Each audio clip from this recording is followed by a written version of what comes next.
रामकृष्ण हरी माऊली.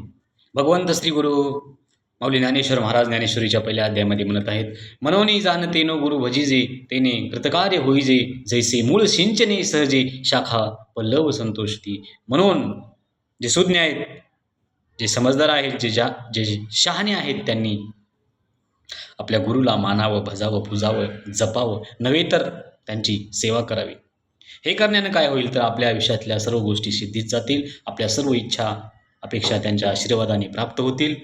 हे समजून देण्यासाठी माऊलींनी एक दृष्टांत दिला आहे. माऊली म्हणतात, आपण झाड लावल्याच्या नंतर झाडाच्या मुळाला पाणी घातलं जातं, पाणी मुळाला घातलं जातं, पण त्यानंतर फांद्या आणि फळांना ते ऑटोमॅटिक पोहोचलं जातं आणि त्यानंतर एक रुचकर स्वादिष्ट फळ आपल्याला चाखायला खायला मिळतं. तसं गुरुच्या आशीर्वादानं आपल्या आयुष्यातल्या गोष्टी मिळत असतात, घडत जात असतात. मग तो गुरु कोण आहे, कुठल्या क्षेत्रातला आहे, कसा आहे, हे ज्याचं त्यानं आपापल्या परीनं ठरवायचं. रामकृष्ण हरी माऊली.